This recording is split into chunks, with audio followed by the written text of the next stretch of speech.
Oh yeah!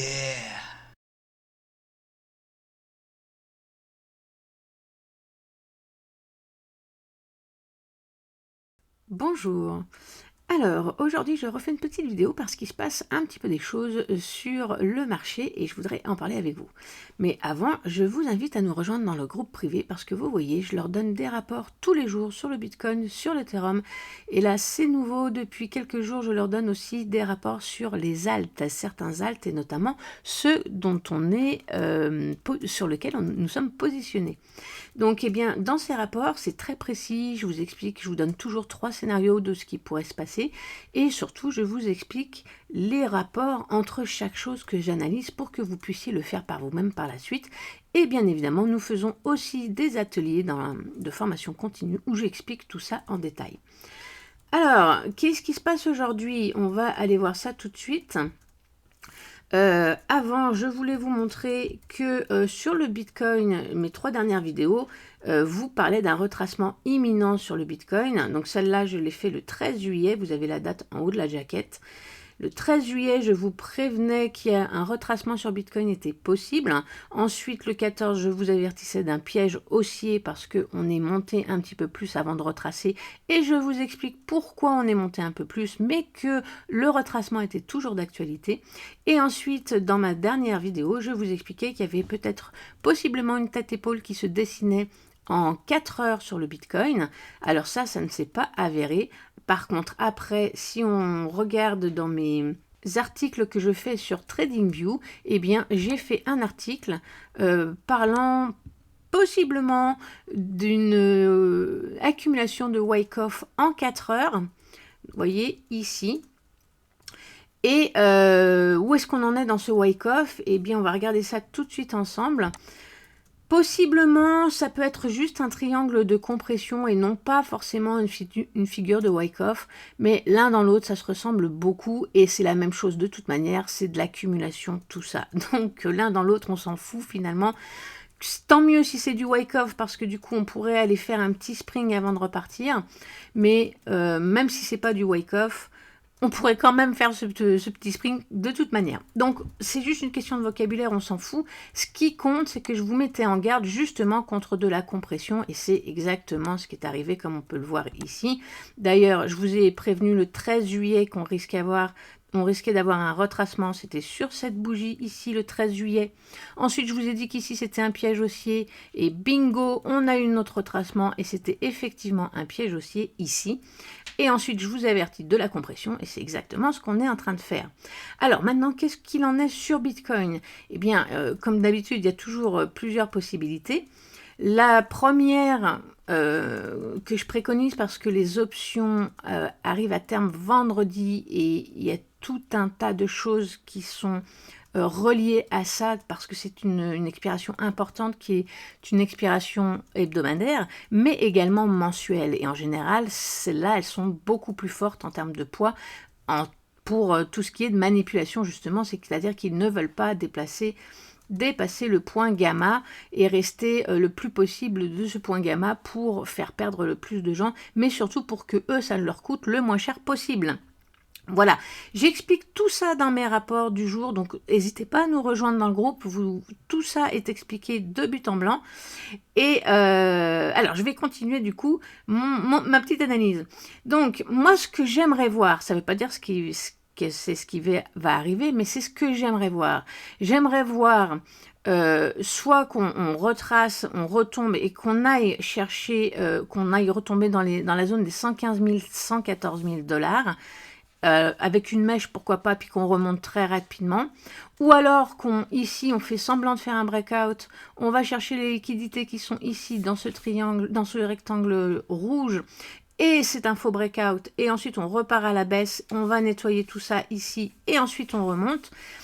Les deux sont possibles, mais en tout cas, c'est un de ces deux scénarios que j'aimerais voir.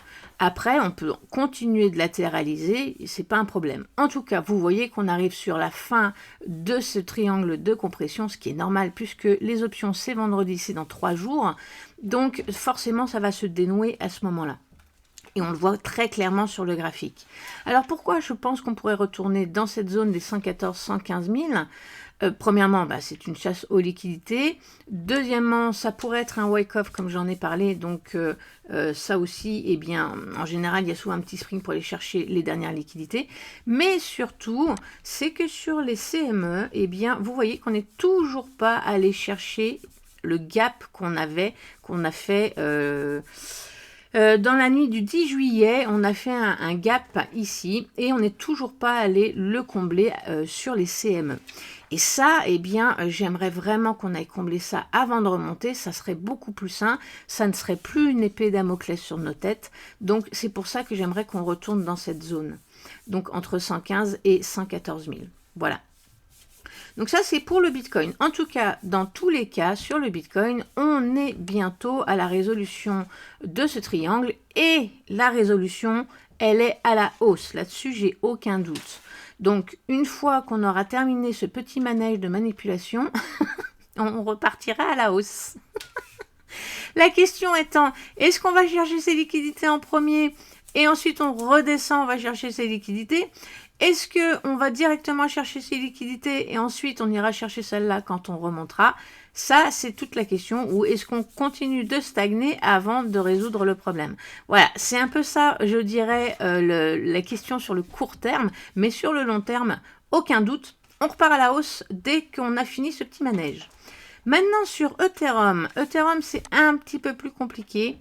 Ethereum, à mon avis, est aux portes d'un petit retracement, pas bien méchant, hein, parce qu'on est dans une tendance très très haussière avec beaucoup de force acheteuse. Donc ça serait juste un petit retracement assez sain, donc pas d'affolement non plus. Mais pourquoi je pense ça? Premièrement, parce qu'on est très proche de la zone premium. Alors ça me fait dire, je vais y revenir tout à l'heure, mais possiblement, avant de retracer, on n'est pas à l'abri de remonter dans cette zone et de retracer ensuite.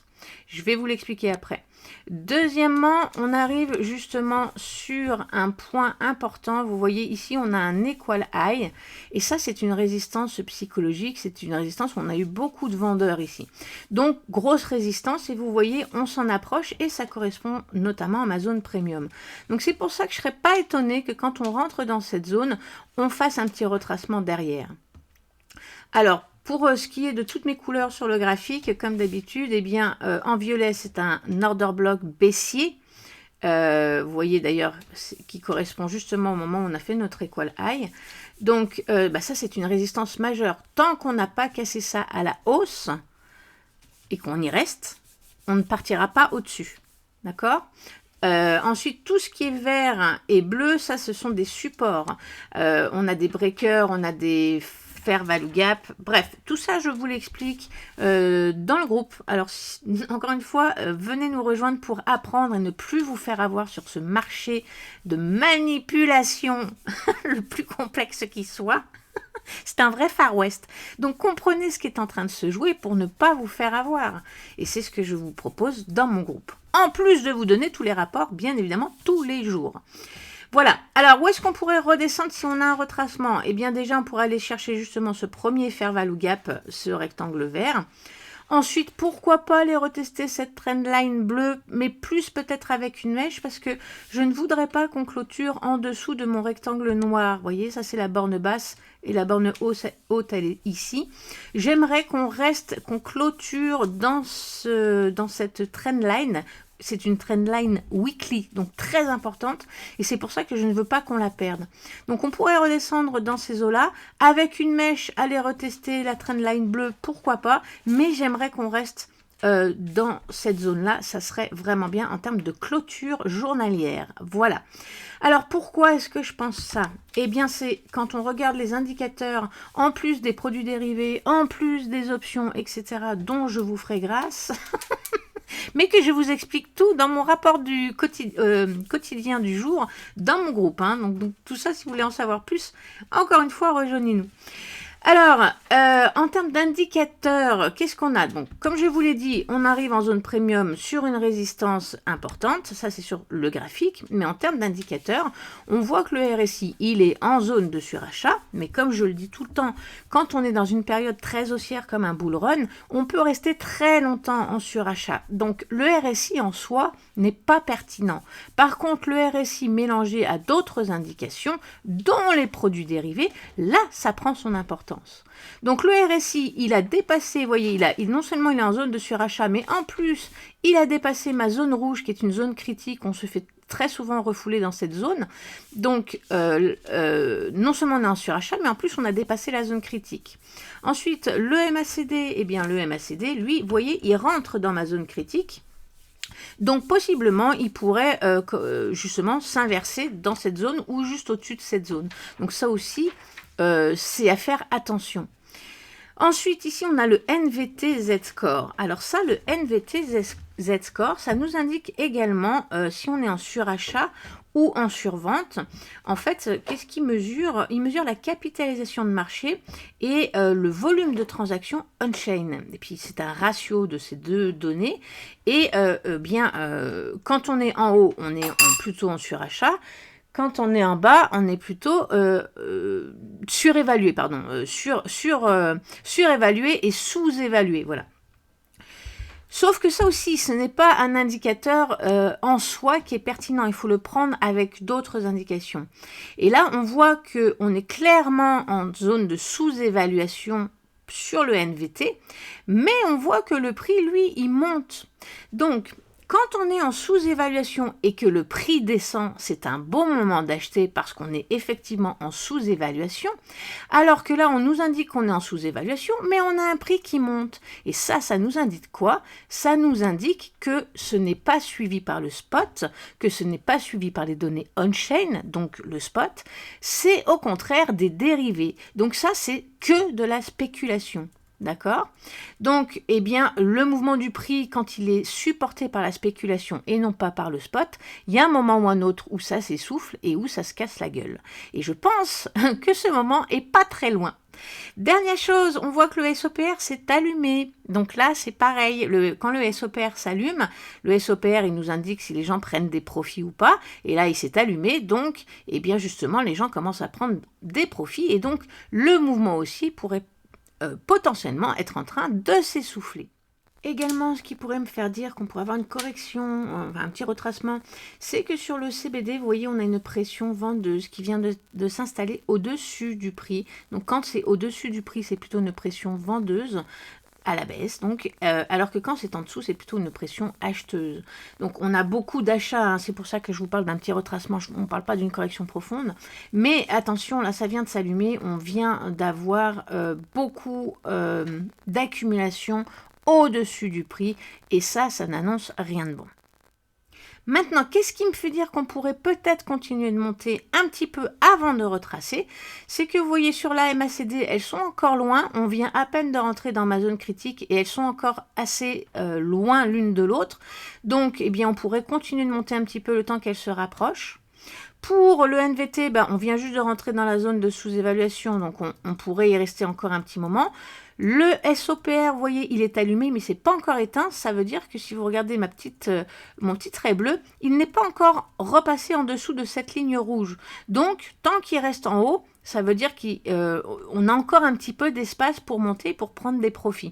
Donc, tant qu'il repasse pas en dessous de la ligne rouge, on a encore un petit peu de temps.